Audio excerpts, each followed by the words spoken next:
ఏపీలో గ్రామ వార్డు సచివాలయాలపై ముఖ్యమంత్రి చంద్రబాబు నాయుడు, ఉప ముఖ్యమంత్రి పవన్ కళ్యాణ్ సారథ్యంలో రాష్ట్రంలో అధికారంలో ఉన్న తెలుగుదేశం, జనసేన, భారతీయ జనతా పార్టీ సంకీర్ణ కూటమి ప్రభుత్వం కార్యరూపం దాల్చింది. గ్రామ వార్డు సచివాలయాల ఉద్యోగుల క్రమబద్ధీకరణకు సంబంధించిన జీవో వెలువడింది. ఆ శాఖ కార్యదర్శి భాస్కర్ కాటమనేని దీన్ని విడుదల చేశారు. ఫలితంగా రాష్ట్రంలో ఉన్న అన్ని గ్రామ వార్డు సచివాలయాల వర్గీకరణ పూర్తయినట్టయింది. ఇక వాటిని ఏ, బి, సి కేటగిరీగా విభజించారు. మల్టీపర్పస్ టెక్నికల్ ఆస్పిరేషన్ లో ఫంక్షనరీలుగా వాటిని విభజన చేస్తున్నట్టు ప్రభుత్వం తెలిపింది. ఇక స్వర్ణాంధ్ర విజన్ 2047 లో భాగంగా ఈ చర్యలు తీసుకుంటున్నట్టు స్పష్టం చేసింది.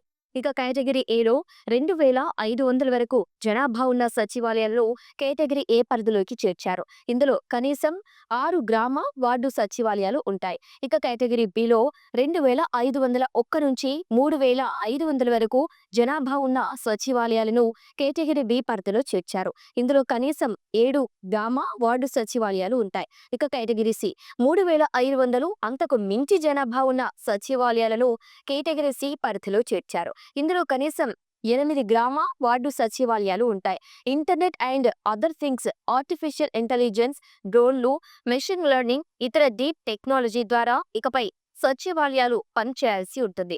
ఇక ఆయా సాంకేతిక రంగాల్లో పరిజ్ఞానం, అర్హత ఉన్న కనీసం ఒక్క ఉద్యోగి అయినా సచివాలయంలో అందుబాటులో ఉండాలి. గ్రామ వార్డు సచివాలయాల నిగులు ఉద్యోగులు ఉంటే వారిని ఫీల్డ్ ఆఫీసర్లుగా అవసరాన్ని బట్టి ఇతర ప్రభుత్వ శాఖలు, విభాగాలు సర్దుబాటు చేశారు. అయితే పంచాయతీ కార్యదర్శి, వార్డ్ అడ్మినిస్ట్రేటివ్ కార్యదర్శి ఇకపై గ్రామ వార్డు సచివాలయాల అధిపతిగా వ్యవహరిస్తారు. వాటిని పర్యవేక్షించడానికి జిల్లా స్థాయి గ్రామ వార్డు సచివాలయాల కార్యాలయాలు మరియు మండల యుఎల్బి కార్యాలయాల్లో మూడంచెల విధానం అందుబాటులో ఉంటుంది. ఇక నాలెడ్జ్ సొసైటీ హబ్ గా ఇకపై సచివాలయాలు పనిచేస్తాయి. Skill development, digital literacy, AI adoption, MSME దరఖాస్తుల స్వీకరణ, ఫుడ్ ప్రాసెసింగ్, మార్కెటింగ్, ఉపాధి అవకాశాల కేంద్రంగా వ్యవహరిస్తాయి.